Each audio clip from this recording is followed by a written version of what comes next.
And welcome to another episode of Masked Monologues. Today I have with me Bryson Jarrett, and he is a singer-songwriter. Can you tell us a little bit about yourself? Yeah, so I am a singer-songwriter out of Salt Lake City, Utah. I've been doing music for about 10 years. Released my first song in 2020, rebranded in 2024. So basically starting over and having a good time along the way. That's wonderful. How long have you been writing music for? So I wrote my first song 10 years ago. Yeah. And then, yeah, so 10 years. Yeah. And how did you start out? Was there anybody encouraging you, or did you just decide to pick it up one day? It's a good question. Honestly, one of my friends in high school started writing songs. They're like really good on the piano. And that's what got me thinking, like, oh, I wonder if I could write a song. I'd never seen anyone do it. I always thought it was like only special people can write songs. Yeah. And I was like, if he can do it, I can do it. So one day I was at work and was going through some drama with this girl I was dating and wrote down some lyrics, and boom, it became a song. And that's how things started for me. Did you start off with an instrument, or you said you started with lyrics? Were you a lyricist first, and then did you learn an instrument, or how did that go for you? Yeah, so I knew how to play basic chords on the guitar. That song in particular, yes, it was lyrics first, but I Mm. usually start with chords. Now I produce, so most of the time I'm throwing like my chords or ideas Mm. in my computer and then writing over that. But when I first started, yeah, it's usually like finding some chords I like and then humming some melodies and then putting lyrics to it. So, do So, you do the whole production, the songwriting, and then the vocals yourself then? yeah. Wow, you're very talented because I've listened to your songs and they're great. Thanks so much. Yeah, I have. So basically, my the way I do it is I produce and write. It's all in one to me. So like my production and songwriting is happening all at the same time.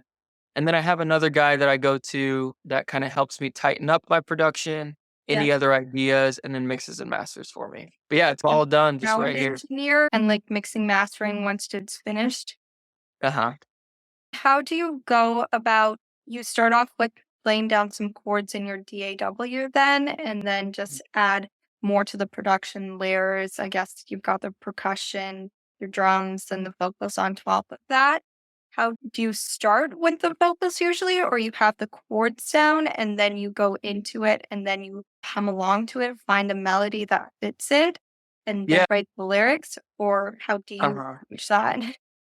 Yeah, yeah, yeah. So for me, I think chords are what strike the emotion. So it's finding the right chord progression, and then exactly like usually I'll start with the guitar. Like I've got a project I'm working on right now, just a new song where I have this little guitar part that I put in that I liked. I added some drums just to add some feeling, and then yeah, hummed basically the chorus. Like Mm. once I feel like I've got the chorus of okay, this is a cool melody, then I'll start like building out the song. So, okay, let's see, let's go. I want to start with the chorus, for example, and then I'm going to a verse, and then we'll go into a drop chorus, and then so build out the structure, hum out all the melodies, and then start figuring out what the lyrics are going to be. That's how I do it. Usually, obviously, it differs sometimes, but that's usually how it goes. Oh, that's so cool. I love how you approach that. When you're recording the vocals, do Mhm. you have the vocal melody in mind before you add it to the chord progression, or do you just find it once you've got the chords laid down and you just try and test different melodies to see what works?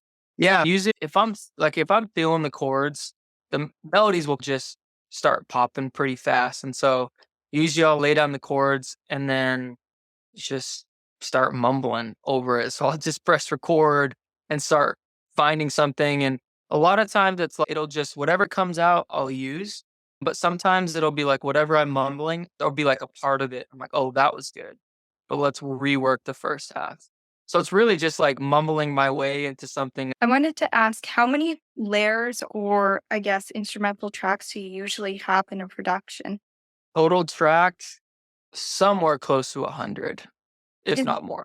is that usually average? Because I know some people have about 70 tracks and then some people have 30 tracks. How do you know once you've had enough layers in your production? Yeah, I think for me, it's all about the feel.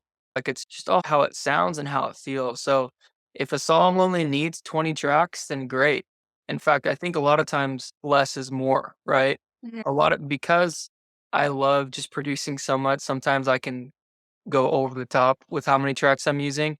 But Mhm. when you're factoring in background vocals, multiple guitar parts, synths, drum tracks, yeah, I mean, you're talking 50 to 100 is probably on average.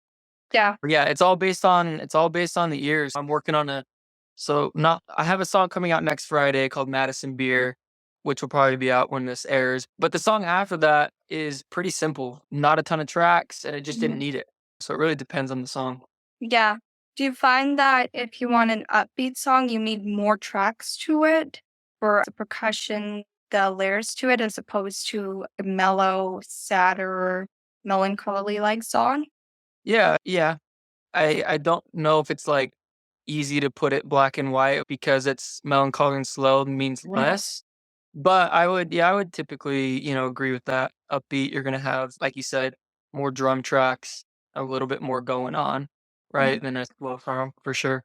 Yeah. And once you have the melody in your head when you're writing the song, how do you make lyrics that tell a story? Because you can have the melody and then maybe you blurt out a line, but then how do you turn that into a story with your songs?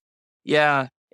That depends on a lot of things. I think it it's so one thing I do is I have song ideas that I'll just write down in like my notes.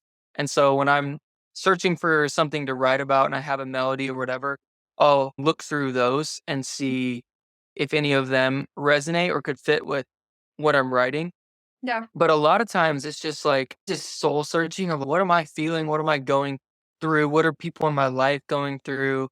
For example, the song I'm writing right now, like I literally only have chord progressions and the chorus, that's it. Mhm. But I had this line that I thought was cool. It just came to me of what's the line? It's could one heart break mine twice. And So thought it was a cool line, right? Oh, that's cool.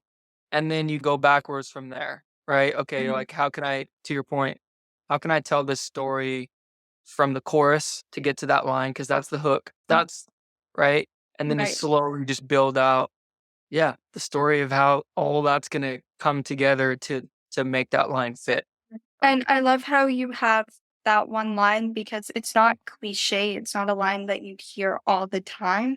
How do you go about finding lines or lyrics that aren't what you hear on the charts all the time, or they're just different? Yeah, I feel like that comes with time and just consistency Mhm. because the little backstory. So I spent 2022, half of 2022 and 2023, just I wrote and produced 100 songs Okay. to put out my top 15 here in 2024. Yeah. And so in those songs, the top 15, they have those lines that just like resonate. There's one line of a song that's coming out later this year that's I'm holding on to love like it's mine, Mhm. which I think is super profound. I put a song out called Small just a few weeks ago, and the chorus is, are my dreams too large or am I too small? Which Mhm. I think is super profound. But what I'm trying to say is those are awesome lines, but in between those, there's probably 50 or 60 songs Mhm. that really aren't that profound and have already been said a million times. So Yes. for me, it's like chipping away at a gold mine. Mhm. Like you're just like mining to find these little gold nuggets. And sometimes songs aren't going to have them. And sometimes, like along the way, you'll just Mhm. find something. And it's usually what I found is it's usually something that I'm going through in my life Mhm. and I just speak it. You know what I'm saying? And because Yes. my perspective on life is unique things come out of it that I think other people can resonate with. You said that you wrote up and produced 100 songs. When you started writing those, like the first 10 you wrote, would you say that the quality increases with the quantity of songs that you write? Or do you think you can just go into a song and be like, this one's going to be great, and then spend a ton of time just on one song and get a good result? Or would you say spend time on 10, 20 songs that are mediocre, and then as you go, you'll find one that's great? Yeah, so my personal opinion, is write more. There are certain musicians that I know that are the opposite. They they know when an idea is good, and then they'll just spend all their time on it. I think that's the vast majority. There's not many people like that, number one. And number two, the person I'm thinking of specifically that is like that has spent 15 years writing songs. So they have, I think for the majority of songwriters, and this is why I did it, like you just have to do it every day, all the time to get better. And so the reason I decided, I had a project before just under Bryson Jarrett. I had released like 20 songs and it wasn't doing as well as I wanted to. And so I was like, okay, like my songs need to be better. That's just what it comes down to.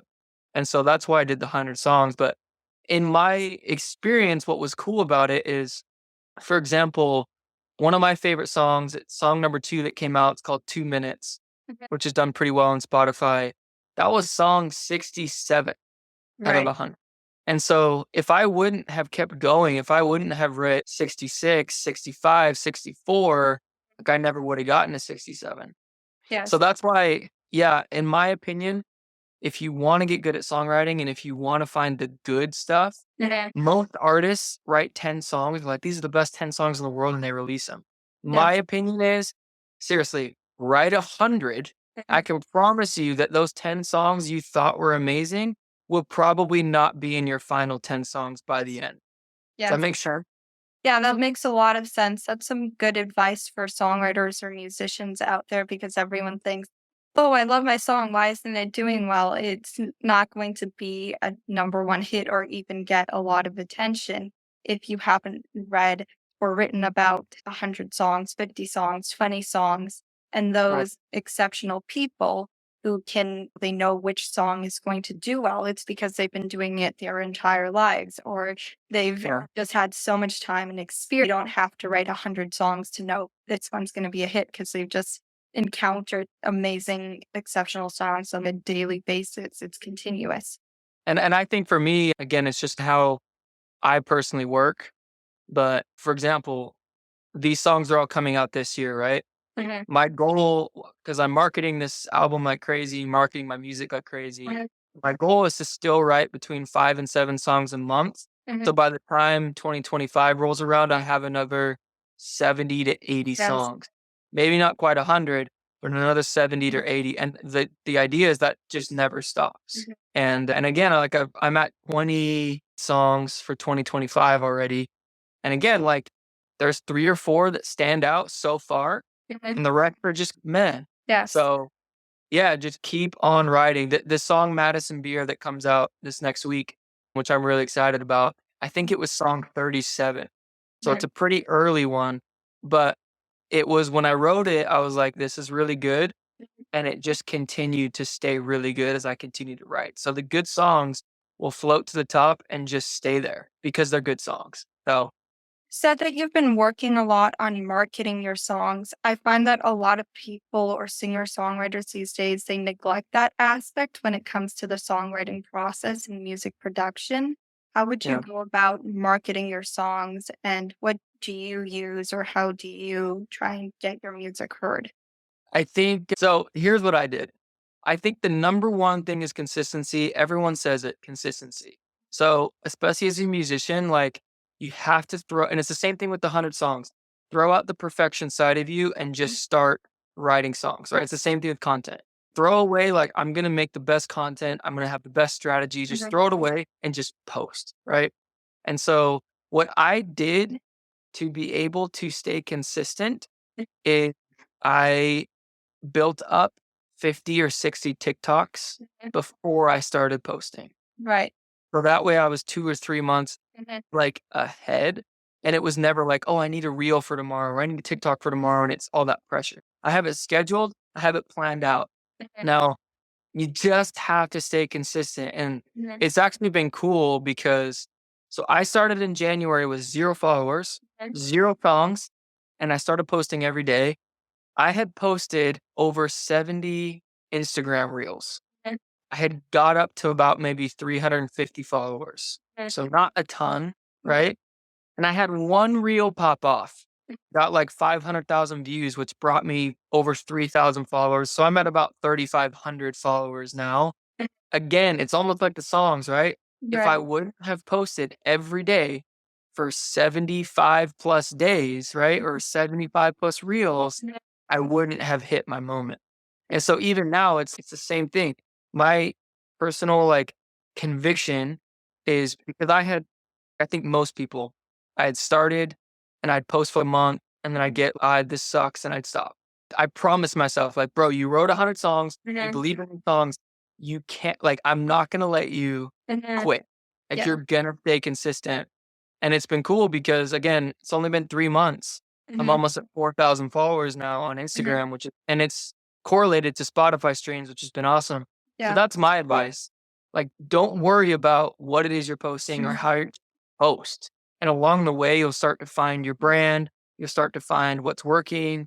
Anyways, that makes sense. May I ask, the one reel that popped off for you, have you ever thought to go back and try and replicate it or do something similar? Just find what it was about that reel that your audience might have connected to or why it was a golden ticket? Yeah, what's funny is the reel that popped off, I actually reposted to your point. I saw someone talk about just up your content. So I went back and the reel that I posted that blew up or the reel that I had posted 2 months ago before, and the one from the 2 months ago had gotten like 5,000 views, which for me at the time was a lot. I got 50 followers from it, and I was like, okay, this one did well. I literally re-uploaded the same reel, just changed the audio to a trending audio, and boom, it got 450,000 views.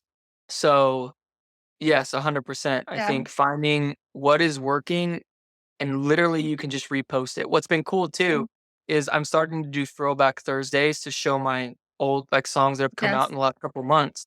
And I've seen my streams literally bump. I haven't had those haven't gone viral. They'll get like 4,000 views, but people will find my music through those. And literally I'm just reposting reels that I posted 2 months ago. But at the time I had 200 followers. Now I have 3,000 followers. So most of my followers, number one, don't know those songs exist and have never seen that content. So just repost it. Anyways, It's so funny how one minor tweak can change everything because it was just changing that audio to a trending audio, and then all of a sudden you've got all this attention. And when yeah, you're posting videos or reels, especially if you're a musician, you might be wondering, why isn't anybody liking this? Why isn't anybody liking my reels? And it might be a small tweak you need to do an edit to the reel, and then all of a sudden everybody's looking at it. oh, 100%. Yeah, and I think again back to the point, like that will come with just posting. Like I had again 70 plus reels before that had never broken over 6,000 views, not one. Yeah. And now that one got 500,000. I have another one right now that's at 25,000 and still going up. And I've started to find my brand on social media and it's starting to connect with people. But again, what did it take? 2.5 months. For some people, might be longer. Of what am I doing? This isn't working. So Would you encourage musicians to extend their timeline? Because I know a lot of beginner musicians or amateurs, they go into it thinking they'll make it in about a month or in 30 days, or somehow it'll blow up just off first time they post something, the first time they release a song. Would you say that, hey, it's actually more of a marathon compared to a sprint? oh, 100%. 100%. I'm still in the marathon. Just for my timeline, again, I wrote my song 10 years ago. I put out my first song in 2020. So I've been technically releasing music for 4 years. New profile is new. So I have 4 months going.